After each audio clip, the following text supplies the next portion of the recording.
Ramaben hospital વિસ્તારમાં પણ જળબંબાકારની સ્થિતિ છે। એનડીઆરએફની ટીમ દ્વારા ફસાયેલા લોકોનું રેસ્ક્યુ કરાયું છે। 2000થી પણ વધુ ઘરોમાં પાણી ભરાતા હાલાકી સર્જાઈ છે।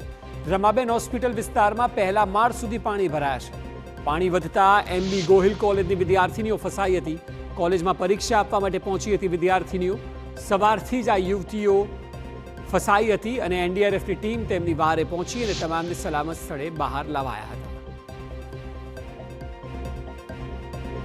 નવસારી શહેરમાં પાણીની જે કંઈક ખતરનાક પરિસ્થિતિ નિર્માણ થઈ છે એને લઈને એનડીઆરએફની ટીમો નવસારી શહેરમાં આવી પહોંચી। દ્રશ્યો દેખાઈ રહ્યા છે। એનડીઆરએફની ટીમ જે અલગ અલગ વિસ્તારમાં જે ફસાયેલા છે, રમાબેન હોસ્પિટલ વિસ્તારમાં જે લોકો ફસાયેલા હતા એમને લઈને આવી પહોંચી છે। ખાસ કરીને જે દ્રશ્યો નિર્માણ થયા છે એ દ્રશ્યો ખતરનાક રીતે દેખાઈ રહ્યા છે। આ જે દ્રશ્યો છે એ એનડીઆરએફની ટીમે રમાબેન હોસ્પિટલ વિસ્તારમાં ફસાયેલા જે કંઈક વિદ્યાર્થીઓ છે એમને લઈને આવી ચૂકી છે। ખાસ કરીને આ જે દ્રશ્યો છે એ નવસારી રમાબેન હોસ્પિટલ વિસ્તારની જે કંઈક ઇન્સ્ટિટ્યૂટમાં લોકો ફસાયેલા હતા એમને બહાર કાઢવામાં આવી રહ્યા છે। જે દ્રશ્યો દેખાઈ રહ્યા છે એ પૂરની પરિસ્થિતિને બયાન કરે છે। ખાસ કરીને જે દ્રશ્યો છે એ નવસારી માટે ઘાતક સ્વરૂપ કહી શકાય। આ વિસ્તારમાં સૌથી વધુ જે કહી શકાય કે લોકો ફસાયેલા છે। એક માળ સુધી પાણી ભરાયેલા છે જેને લઈને લોકોની સમસ્યામાં વધારો થયો છે। નવસારી શહેરના અલગ અલગ વિસ્તારોમાં હજુ પણ એક માળ જેટલા પાણી ભરાયેલા છે। જે દ્રશ્યો છે એ તમને બતાવવાની કોશિશ કરીશું। કેટલાક લોકો સાથે વાત કરીશું કે જો આ જે કંઈક બોર્ડ છે એમાં બેસીને આવ્યા છે। બેન, કેટલા ટાઈમથી ફસાયેલા હતા? કેટલા સમયથી ફસાયેલા હતા? મોર્નિંગ से મોર્નિંગથી। ઓકે, તો મોર્નિંગથી ફસાયેલા હતા અને હવે જે કંઈક એમને બહાર કાઢવા માટેની જે કવાયત એનડીઆરએફની ટીમો દ્વારા કરવામાં આવી છે।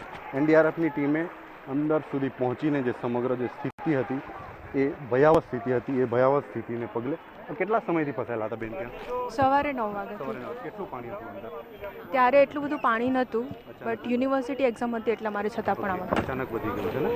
ઓકે, કોઈને નુકસાન વગેરે થયું છે? ના કોઈ નહીં. ખાસ કરીને જે સ્થિતિ હતી છે એ નવસારી શહેરમાં પાણી ભરાયા છે એના કારણે જે સ્થિતિ નિર્માણ થઈ છે એમાં એનડીઆરએફની ટીમ મદદરૂપ થઈ રહી છે। આપણે જોયું કે 30થી વધુ વિદ્યાર્થીઓનું રેસ્ક્યુ કરાયું છે। આરોપ છે કે યુનિવર્સિટીની બેદરકારીથી 2 વિદ્યાર્થીઓ પરીક્ષા આપી શક્યા નથી। ઉલ્લેખનીય છે કે પૂર હોવા છતાં પરીક્ષા રદ ન કરી અને આખરે વિદ્યાર્થીઓ પૂરના પાણીમાં ફસાયા।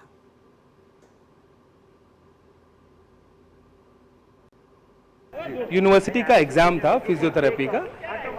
2-3 दिन पहले भी सेम सिचुएशन हुई थी, तब एग्ज़ाम पोस्टपोन हो गया था। पर आज पोस्टपोन का कोई मैसेज 9 बजे तक नहीं आ पाया।